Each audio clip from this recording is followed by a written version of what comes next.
Okay, you're looking at Laura Trump, Politico dynamo. I mean, she's really good at this stuff. She happens to be the daughter-in-law of the 45th president of the United States, married to Donald Trump's son, Eric. Laura Trump joins us once again. She's got a great show, The Right View podcast, available online at therightsview.com. Laura Trump, welcome back to Newsmax. How are you? Well, thank you, Greg. Great to be back with you. I'll take all the compliments. Keep them coming. We could just do this for the whole interview. That's fine. Well, you know, it's true. You've got real talent when it comes to politics, and a lot of people want to see you in the U.S. Senate. Well, let's just skip to it. What is up with you in running for the Senate? I know you thought about it in North Carolina. That was public. What about next time? When is the next time? What are you looking at? Well, you know what? To be honest, I'm focused on 2024 right now and helping get my father-in-law elected as our not just 45th, but 47th president of the United States. Because quite frankly, I don't think we have any other options at this point, Greg. It's a dire situation for America to get him back in office. And then I'll consider what I'm going to do. Yeah, I was considering very seriously running for Senate in my home state of North Carolina. I did not pursue that. Basically because I think my kids needed me to be here with them as their mom, and my kids are young, they're 3 and 5. So maybe when they're slightly older, you never know what could happen. We'll see. But right now we're focused on 24 and making sure that Donald Trump is our 47th president. All right, and by the way, it's looking good so far for for President Trump being president again. Look at this poll, full screen one, please. 30 points over Ron DeSantis, 50 points over Nikki Haley. But let's face it, there's a lot of buzz about Ron DeSantis right now. Does that bother you? I don't fault President Trump. It seems to bother him sometimes. What do you make of DeSantis right now and this talk? Well, look, he was just reelected as the governor of my state, the state of Florida, where I am right now. And he committed to being governor for us for another 4 years. So I sure as heck would like to see him continue down that path and remain the governor here. But when you actually look at any head-to-head matchup with Donald Trump and any potential candidate running in 2024, any possible opponent, Donald Trump is getting over 50% of the vote. So if you bring in Nikki Haley, Ron DeSantis, anyone else who might want to jump in this race, Greg, they're likely going to split the other portion of that vote. And it actually makes it, I think, a little bit easier for Donald Trump. So everybody's welcome to join in the race and come on in. I think we can all think back to 2016 and remember there were 17 candidates and Donald Trump running for that Republican nomination. People said he had no shot, but it turned out the more the merrier, and it really was for him in 2016. So he's not, I don't think, afraid of anyone or anything, and I think it actually may help him to get more people in this race. So we're ready for all of it. Understood. Famously, he would not commit to supporting the ultimate Republican nominee because he didn't know who that was going to be. And maybe he would support that person, maybe he wouldn't. It looks like the party is looking for a pledge. Not only a pledge, it's a mandate. You got to say you support the nominee or else you can't be in the debates. What's the latest on that? Is he prepared to sign one of those pledges, or is he going to treat it like last time? And I think they got him to sign a pledge at the last minute. I don't know. What are your thoughts on that whole dynamic? Wow. Well, if I knew what Donald Trump was going to do at all times, Greg, I mean, I'd be a very rich woman. I can make a lot of bets on things. But look, I think ultimately he has changed this party, the Republican Party. He is the leader of this party. You know, he's kind of changed the way we conduct elections and we run campaigns at this point. So Donald Trump really is the leader in this space.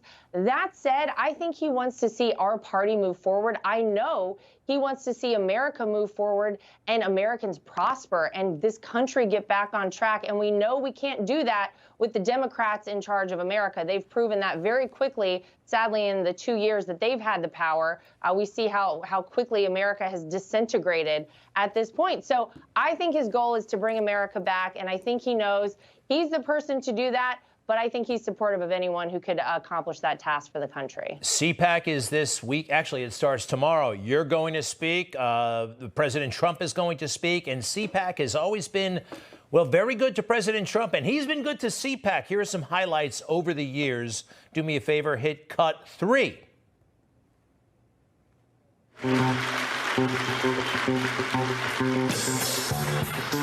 It's such an honor to be here at CPAC. We've done this before. The response has been so great. Great to be back at CPAC. And people say, are you sure he's a conservative? I think now we've proved that I'm a conservative. Right? I came back for a second one, then a third, then I said, what the hell, let's run for president, right? I'm thrilled to be back at CPAC with the thousands of proud American patriots who love our country, respect our flag, honor our history. We will secure our borders. We will stop left-wing cancel culture. We will restore free speech and fair elections. And we will make America great again. And maybe one more moment when he hugs the flag. That might have been my favorite. I think that was in 2019. It was only President Trump. I think we have that cut. Yeah, there we go. He's kind of giving it a hug off there in the distance. Good stuff. Good stuff. All right, listen. I support President Trump. I love him. I love the style. I love the substance. Do you think there's anything he should change? Is he thinking about changing anything? I mean, look, we all learn. We learn from our mistakes. We learn from what we did well. Do you anticipate he's going to have a different approach? Maybe it's already happened, but is there anything you'd like to see different from this election cycle from President Trump as he runs for the big job? Well, look, I think that the big difference, at least right now from 2016, is he has a record to run on. So he's not just a businessman, making promises about things he's going to do. He actually delivered on so much of that when he was president. So I'd like to see him hearken back to all of the big accomplishments because, Greg, gosh, there were so many, and most of it never got covered by the mainstream media. I know that's a shock to people, and of course I say that, very facetiously. They covered very little of what he did, but I think we all felt it as Americans, and I think it's a great time to remind people of that record, what he accomplished, and how great America really was while he was president of the United States. Man, things have felt pretty bad for people as of late, and I think they're looking for hope. I think they're looking for inspiration, and I think they're looking for somebody who can roll up their sleeves, get in there, and get the job done. So my advice to him is always talk about what he's done and how he's going to get us back there.